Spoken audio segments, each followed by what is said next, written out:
We're going to talk about the top 10 NFL draft prospects for me, but you're going to see 5 here on the screen, starting with number 1, USC quarterback Caleb Williams, who I think the comp for this is Andrew Luck, and as far as his ability to immediately turn around a franchise and make them into a winner. That's what Andrew Luck did for Indianapolis, and there was good reason for that. He was the best prospect coming out that year at quarterback, and you could see with his demeanor how it was infectious to the franchise. I almost said program because I'm thinking about college football.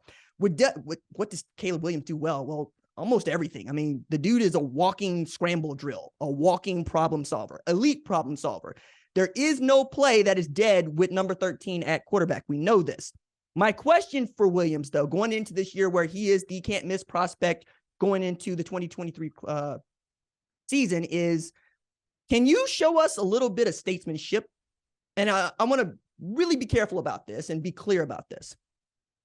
The guy that Caleb Williams most reminds me of in demeanor is Baker Mayfield, which is great in college. I love Baker. As many of you know, I started the YouTube channel, my journey as a broadcaster, my journey as a show host, to doing the 9 to 11 by myself at the Tulsa Animal, to getting this show at Fox Sports, begins with Baker Mayfield and planting a flag at Ohio State in what was a tremendously cathartic win for me, because I watched very closely as Ohio State took apart my favorite team in Norman, right?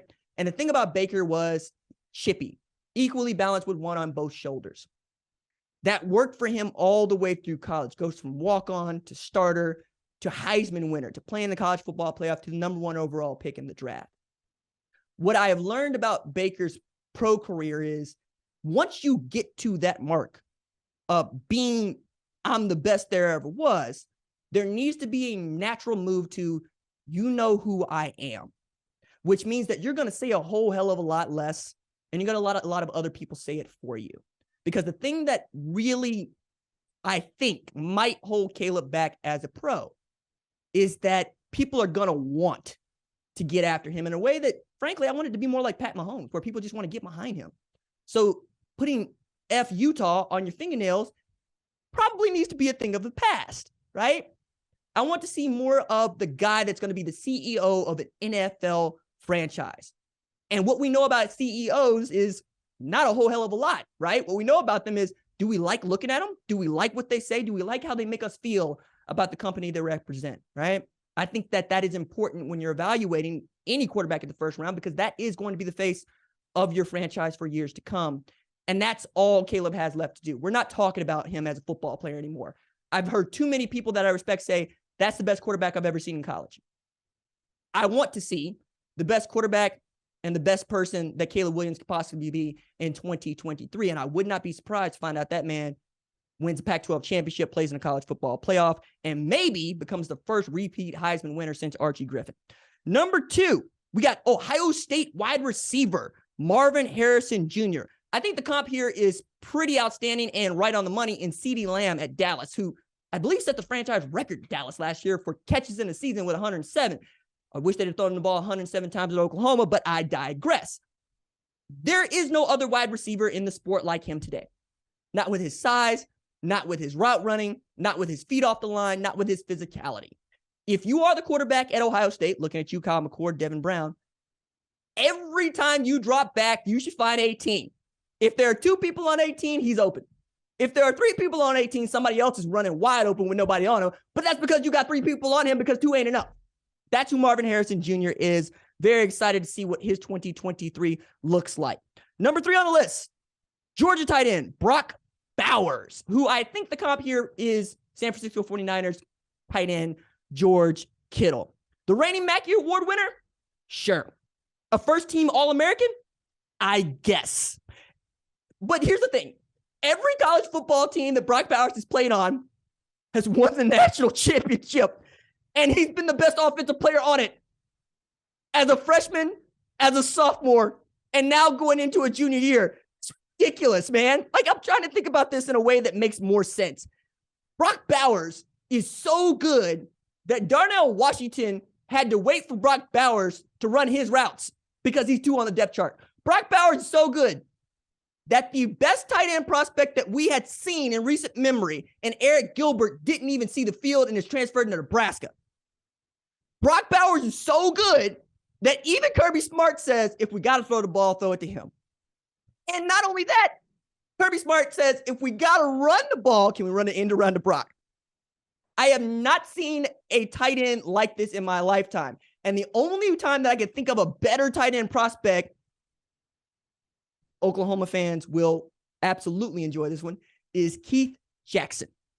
What Keith Jackson was able to do with Barry Switzer in the wishbone should be illegal because no tight end was supposed to be able to do that. At one point, Keith Jackson should have been back there catching punts. Okay? That's who Brock Bowers is. If you saw him back there catching punts, you'd be fired up about him too. All right? I expect him to be a first-round pick, and you can understand why. Number 4 on the list for me is Penn State offensive tackle Olufacino, who would have been a first-round selection had he come out according to the draft analysts. Sure. Number 5 on the list, North Carolina quarterback Drake Maye, who I think the comp is RG plus 3. That is RG3 plus 3 inches because RG3 is 6'2" and Drake Maye is 6'5". Now, I'm going to throw this out here. Producer Tyler and I used to try to, we still try to sharpen every take that I give, right? Sharpen the segments, ask good questions, interrogate what it is that I think, what it is that he thinks, and give you the best possible take here on the #1 college football show. I ain't see it with Drake Maye. And I was loud about it with him. I was like, I don't see it, dog. And he's like, RJ, can you keep watching? I'm going to watch this North Carolina State game. I don't see it. But then I take a look back. I take in what producer Tyler's throwing down, and I go do what I do, which is go look at stats, go look at comparables. And what I find is, oh yeah, I have wildly underrated this this man, who was at one point committed to Alabama and took his commitment to North Carolina and then forgot about it. But at North Carolina last year, he completed 66% of his passes for 4,321 yards with 38 pass TDs, rushed for 698 yards with 7 rush TDs, which means, and this is the part that really sold this for me, Drake Maye is just the 6th quarterback since 2010 to pass for 4,000 yards, throw 35 touchdowns, rush for 650 yards, and rush for 7 touchdowns in a single season alongside Kyler Murray, Deshaun Watson, Marcus Mariota, Johnny Manziel, and RG3. Put another way, that is 4 Heisman winners and Deshaun Watson. All right? That was enough for me. Okay? It might not matter that I can't see it. It might matter that it's just right there in his comparables. And the reason I keep saying RG3 is because that's what it is. If you go look at the stats that RG3 put up in that 2011 campaign, they're basically similar. Like RG3 ran for, I think, 3 more TDs and threw 2 more interceptions. But the pass yards, basically the same. All right? That's who Drake Maye was at North Carolina last year. Now, with Phil Longo being the new the new offense coordinator, my bad, Luke Fickell, at Wisconsin, I'll be interested to see what Drake Maye does in 2023. I get people are trying to compare him to Justin Herbert. Maybe that's because of recency. But again, if you're watching how he moves, if you're watching how he throws the ball, okay, I underrated RG3 at Baylor too because it's Baylor. Frankly, it's Baylor. I didn't expect Baylor to be good. Baylor changed that. Same thing with North Carolina could be true. Number 6 on the list, we got Notre Dame offensive tackle Joe Alt. Number 7 on the list, we got defensive tackle Maason Smith, who's coming off of a knee injury, and a dude that I really argue with myself about putting on because I don't really like putting first-round prospects on a board that didn't play last year, but I'm basically overruled by the consensus. And that's another thing that I've learned about making these lists is y'all catch feelings if my list looks that much dissimilar from everybody else's list. So here's Maason Smith, who I think could be the best defensive tackle in the SEC, which is saying a lot because that dude's been at Georgia the last couple of years. But he could be the reason that LSU is not just playing to win another SEC West Division championship, but maybe wins an SEC championship. Number 8 on the list is Kool-Aid McKinstry. Again, I argue with this. You know, the passes defended, that's great. 16 passes defended to be tied for the lead the SEC last year also means that people thought they should be throwing on you. And that tells me a lot too. Patrick Surtain II, didn't nobody want to throw on him that draft eligible year. You went to the other side. So if you're looking at Kool-Aid McKinstry and you're going, I see food, I see the meal, I see how we going to eat today, I don't feel great about that if I'm looking to draft a cornerback in the first round. Now, that said, anybody that Nick Saban plays at cornerback needs to get, everybody's pass. because A, it's Alabama, B, it's Nick Saban, and C, Nick Saban is a cornerbacks coach. He is a DB. As a matter of fact, I would not be surprised to find out that he's coaching the DBs in 2023 because of, well, frankly, they weren't that great last year under Pete Golding. So I'm inclined to see the improvement, but you can argue I can argue with you all you want about whether or not he has the talent, because he does have the talent. I just want to see him put it together. It's the difference between being a first-round pick and a second-round pick to me. At number 9, Alabama outside linebacker Dallas Turner, who I talked about a little bit earlier this week in my post-spring top 25, had 37 tackles, 8 for loss, 4 sacks last year. I expect you to talk about Dallas Turner the way you were talking about Will Anderson last year as well. And then at number 10, Tennessee quarterback Joe Milton. Now, I realize that you're probably only going to see Joe Milton here, but allow me to explain myself. The first thing to say about Joe Milton is the way that you talk about Anthony Richardson also tells me that you like big, fast, strong-armed quarterbacks from the SEC East. And that's who Joe Milton is at 6'5", 250. His comp, as I've been giving comps all along here, his comp is Samus Aran. His comp is Mega Man. His comp's Josh Allen. Samus Aran, Mega Man, Josh Allen all got arm cannons. That's the comp here. Like, the stories about Joe Milton and how far and how hard he can throw a football are outstanding. But my favorite one comes from Ramel Keaton, who had told Tennessee Volunteers beat writers that he's got a story about Joe Milton throwing the ball hard. It's that they were in practice and Joe threw him a ball and Keaton caught it.